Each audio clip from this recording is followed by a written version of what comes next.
So Looker is a business intelligence software and a big data analytics platform that helps you to explore, analyze, and share real-time business analytics easily, right? So with Looker, we can integrate with as many data sources like SQL Server, BigQuery, Snowflake, and we can take the leverage of these softwares, or we can say services, right, and to show the data in the real time. So that's all the baseline from the Looker side. It can be integrated once we are done with the finally with the dashboards. It can be integrated to a web interface. It can be embedded into the HTMLs.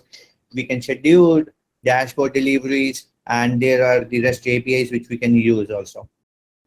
Looks are the visualizations created by Azure user, and the dashboards are the collection of tiles, visualizations, tables, and the graphs at one page. So it means, so if you see this screenshot which I've just pasted there, here we are showing the 1, 2, 3, and 4. So these are the tiles which we say, and this whole combines of a dashboard. We have looks, and dashboards are basically called content.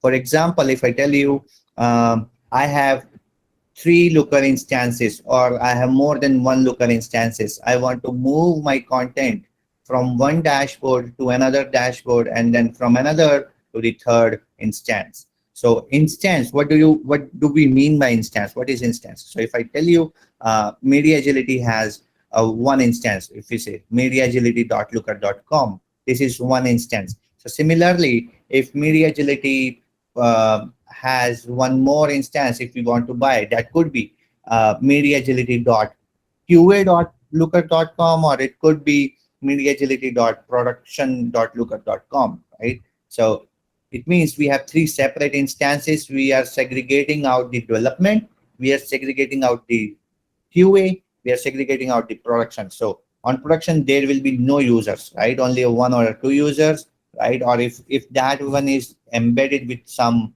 web application, then definitely there is going to be embedded roles only. Suppose MediaAgility has 3 Looker instances now, right? MediaAgility.looker.com, which is considering as a dev instance for us, right?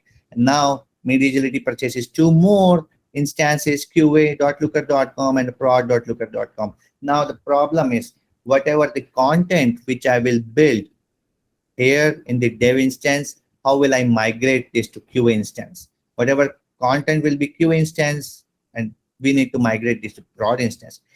Now people might be thinking we can do the same with the LookML dashboards, but yes, that is a more of a laborious work, right? We'll just import it again, make some changes again, and paste it the code.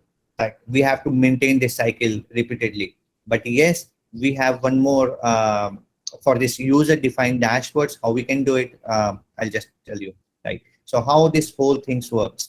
So we have 3 instances here. This one is one instance, development. We have the second instance, which is the staging instance. We have the third instance, which is production instance. Now we have some user stories being created. Okay, we have to create some of kind of the dashboard. We cut out a feature branch, or we do it in our own branch. And we create one dashboard here, right? This one is the dashboard, right? And once this is done, we just we just do a pull request and do we just commit our code to a master branch, right? And then this whole repository is being tied up with all 3. So suppose if I have a ABC repository, that 3 repositories will be connected with these 3 instances. 3 instances, inside 3 instances, there are projects, like, and then the projects will be connected to this single repository. All the instances will share same Git repository, but branches will be different. So if I am pushing the code to the master, and here we can pull out the code, the same code, using the stage branch, right? And then we will be having the code, but what about the content? Content is not migrated here, because we have created the user-defined dashboards. So how we can migrate it, and that the question arises then, right? And for this, if I just took out this screenshot just for the explanation purposes. I have pasted the link here. If we wanted to do a full fledged of this, you can use this link. Right? Next, and how we used for migrating content of dashboards or looks to another instances of Looker. So using the Geyser utility.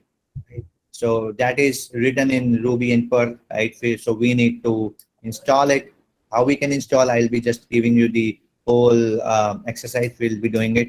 And Geyser is a command line tool for Looker content management. So we can do any kind of content management on that using that utility, and you can use it to override the existing content. So suppose I have migrated one dashboard to production maybe, right? And similarly, the next day requirement changes. So I can again make my changes to the dashboard and reforce my changes to the production again. So, and yes, once we are done, we have the capabilities to integrate the same through the YAML file, and we can embed that, not embed, we can integrate that through the cloud build as well. So which we also did for some project, and the demonstration part, I'll be covering it. So there are some prerequisites which needs to be met, right? Before starting migrating content, below prerequisites needs to be met. What are those? Looker account has to be present in source and the target Looker instances. So source could be like this one is the first source, and this one is the second source for me, like a target source. I have to move some dashboards from dev instance to Q instance now. Now Web API 3 credentials needs to be generated in place, put in .NET RC file. So it's a configuration file which holds the API 3 credentials. If somebody don't know, I can just tell where are those. If we need to, we just need to go to the admin section, users, in the users tab. How to generate that, I'll just show you. So this is my account. I'll just edit it. So I just need to do edit keys. So I can generate new API 3 credentials or this client ID. Since I have already generated. So this one is mine right now. Right. So this is how we can generate API 3 credentials. And yes, the good part of it is we can use the API Explorer as well for doing the API calls as well, right? So yeah. Now let's come back to the main topic of migrating content. So we can directly use it in our local systems through like Visual Studio Code, PyCharm, anything like with whatever we are comfortable with, right? And how we can install that, gem install Geyser. So I just chose my Cloud Shell to use it. Let me just refresh it. So we need to do, let me just copy that command. Gem install Geyser. This one is a version. I think this one is the foremost which is working. This is the second last version so far. So we are using it since I have already installed this one. Gem install Geyser. We can just simply type in and it will be installed, right? Then we have to create a .NET RC file, right? Let me just show you how it looks like. Toggle hidden files. Shows in here. .NET RC, right? So this is the file. What it takes, it takes a machine, right? We just need to add a media agility looker.looker.com, right? It's a domain name of us, right? And then the login is the Web API 3 client ID, the similarly which I just showed. Right? Password is this one. Now this one is the source machine's name, right?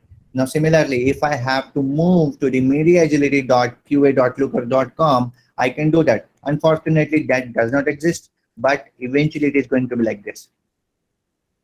mediaagility.qa.looker.com, or the login ID, the client ID here, and the password is here, right?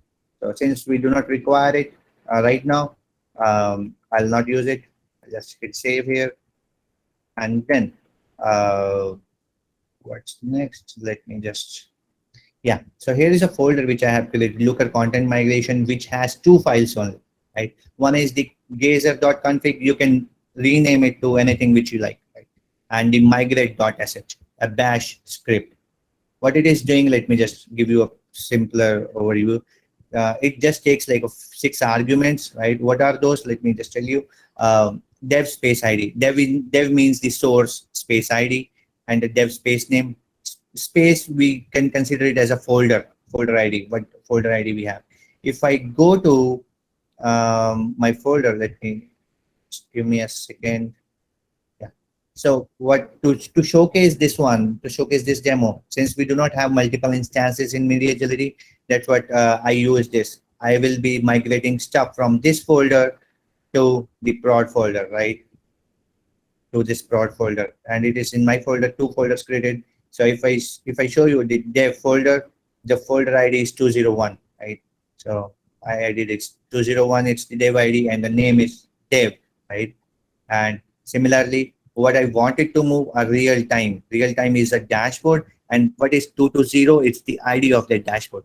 How I get it? I'll just show you. If I open this dashboard, if you see in the URL 220, it's the ID of that dashboard, and it will just show 220 underscore real time, because people can create as many dashboards, right, with the same name. So it has to be distinct. So that's what we added this 220 looks to migrate. So I do not have any looks right now to migrate, but yes, it will follow the same structure. Prod space ID. Prod means the target where in which folder I have to migrate my dashboard, right? 202. So 202 is what? It's a prod folder, if you say prod, right?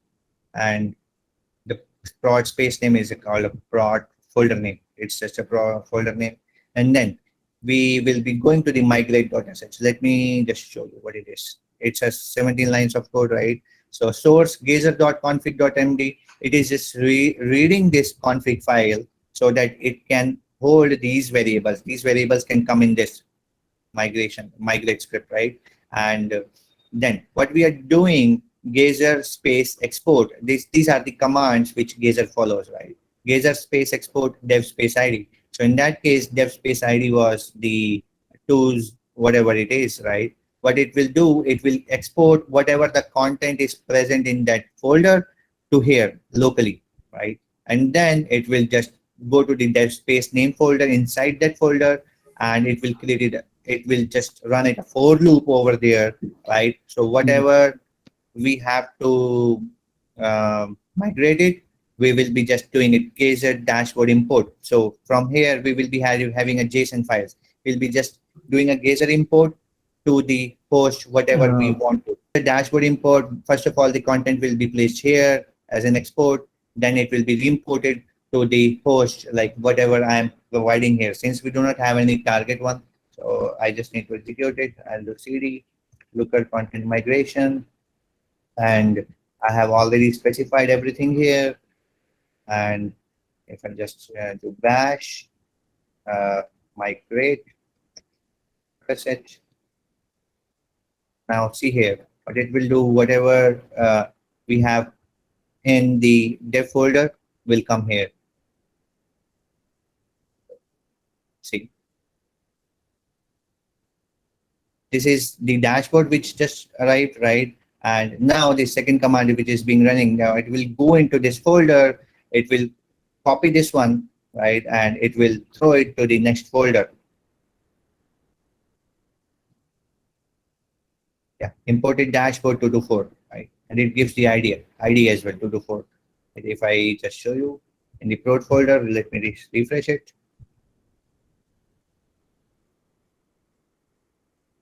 We have the dashboard. So if I open it, yeah, it works. So similarly, if we just need to do for the another instance, we just need to change the host name here and update our .NET RC file. That's it.